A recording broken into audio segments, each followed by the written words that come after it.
तो माननीय मुख्यमंत्री नीतीश कुमार जी निर्वाचित हो गए हैं। 14 जो 29 मार्च तक रिजाइन करना होगा और मुझे विधानसभा के अध्यक्ष के नाते मेरे पास भी माननीय नितिन जगह प्राप्त हो जाएगा। ओरमा ग्रुप, जो सोचता है वो करता है।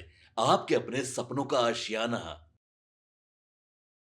देखिए, नीतीश कुमार का इस्तीफा का डेट जो है वो तय हो चुका है। ये हम नहीं, प्रेम कुमार विधानसभा का स्पीकर और बीजेपी के कद्दावर नेता ने बता दिया है। नमस्कार, मैं दीपक, भारत लाइव देख रहे हैं आप। जी हां, आपको बता दें कि नीतीश कुमार 16 तारीख को जीत होती है उनकी राज्यसभा चुनाव में, और उसके बाद नीतीश कुमार को लेकर अब प्रेम कुमार जो है विधानसभा के अध्यक्ष है, उन्होंने खुलासा कर दिया है कि नीतीश कुमार की इस्तीफा जो है वो कब होनी है। आपको बता दें कि एक तरफ नीतीश कुमार का इस्तीफा का दिन नजदीक आ रहा है, दूसरी तरफ लगातार उनके सभाओं से ऐसी वीडियो वायरल हो रही है जो कहीं ना कहीं बिहार और बिहार वासियों को भावुक जरूर कर रही है। एक तरफ आप पोस्टर और बैनर, और दूसरी तरफ कुछ बुजुर्ग लोग ये कहते नजर आ रहे हैं कि नीतीश बाबू आप इस्तीफा नहीं दीजिए, आप बिहार छोड़कर मत जाइए, बिहार की आवश्यकता है आप, और बिहार को भी आपकी आवश्यकता है। इस तरीके की बातें कही जा रही हैं।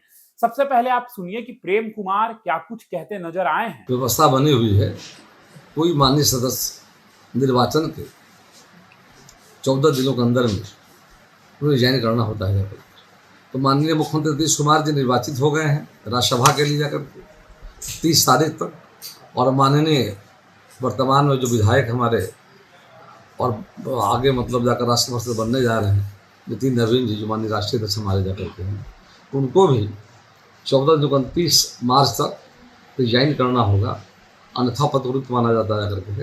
मुझे पूरा विश्वास है, समय भी है, और समय के अंदर ही मतलब माननीय मुख्यमंत्री जी का भी निश्चित तौर पर मैं समझता हूँ कि रिजाइन काउंसिल को आ जाएगा, और मुझे विधानसभा के अध्यक्ष के नाते मेरे पास भी माननीय नितिन जगह प्राप्त हो जाएगा, और आगे फिर मतलब राज्यसभा के रूप में मतलब वहाँ जाकर के पद जनता का शपथ लेने का। तो देखिए, आपने सुना है कि विधानसभा स्पीकर प्रेम कुमार ने क्या कुछ कहा है। प्रेम कुमार का साफ तौर पर कहना है कि अगर कोई व्यक्ति राज्यसभा में उनकी जीत होती है, या पहले से वो किसी सदन के सदस्य हैं, और अगर उनकी जीत दूसरी सदन में भी होती है, तो उनको 14 दिन के भीतर जो है इस्तीफा देना होगा।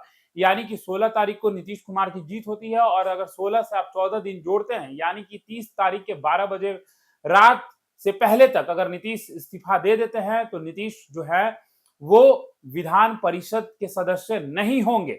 लेकिन रुकिए और समझिए थोड़े से तकनीकी चीजों को, कि किस तरीके से विधान परिषद और फिर राज्यसभा सांसद और नीतीश कुमार फिर मुख्यमंत्री होंगे। ये सब कुछ को हम आपको समझाते एक एक करके। सबसे पहले देखिए, नीतीश कुमार राज्यसभा में उनकी जीत हुई है, और नीतीश कुमार को अगर राज्यसभा जाना है तो सबसे पहले आप 2 सदनों के सदस्य एक साथ नहीं हो सकते हैं। 14 दिन के भीतर आपको एक सदन को छोड़ना होगा। राज्य के सदन यानी विधान परिषद और विधान सभा है, और विधान परिषद के मेंबर है नीतीश कुमार। यानी कि नीतीश कुमार को 30 तारीख से पहले इस्तीफा देना होगा, 30 के 12 बजे रात तक।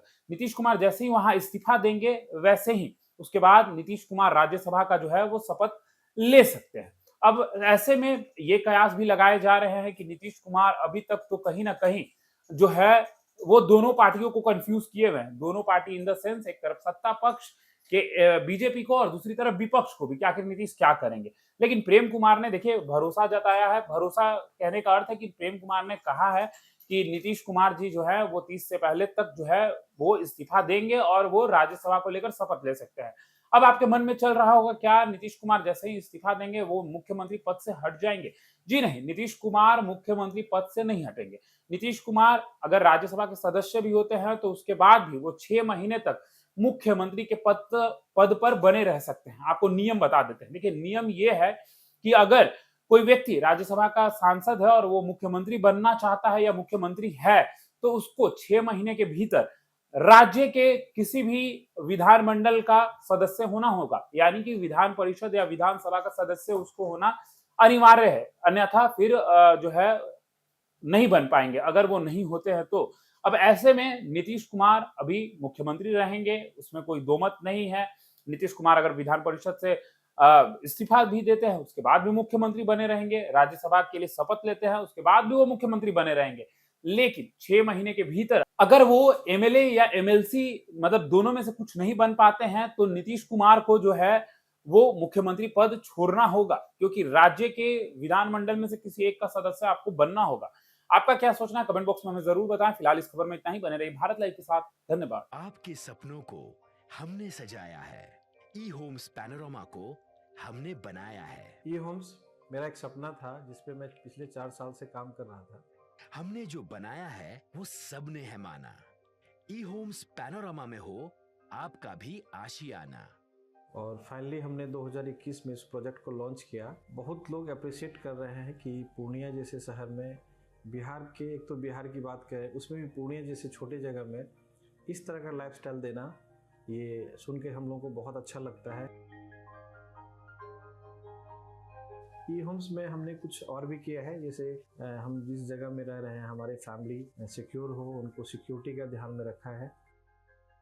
आपकी सुविधा और सुरक्षा आपके लिए खास है, ये आपका विश्वास है। इसमें आर्टिफिशियल इंटेलिजेंस का 7 लेयर सिक्योरिटी का हमने इस्तेमाल किया है। लस ग्रीन कैंपस को बनाया है। यदि हमारा बाउंड्री वाल है तो वो वर्टिकल गार्डन है।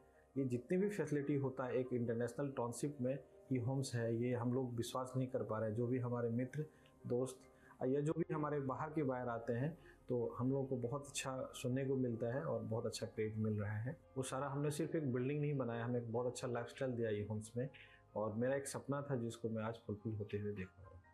ये आपका आवास है। ई होम्स पैनोरमा में अब आपका निवास है। E Homes Panorama, luxurious lifestyle redefined. Panorama group, जो सोचता है वो करता है। अगर ये वीडियो पसंद आई और वह बिहार के राजनीति और बिहारियत से सरोकार रखेनी तो सब्सक्राइब बटन दबा के चैनल के सब्सक्राइब कर ली। ओजे एगो घंटी बा, ओकरा बटन दबा देला से कुल सटीक और मारक खबर रुआ मुफ्त में मिल जाई। अगर रुआ पत्रकारिता के हमनी के नया प्रयोग में सहयोग कर चाहतानी तो ज्वाइन बटन दबा दी। पेटीएम नंबर नोट कर ली 9386816700।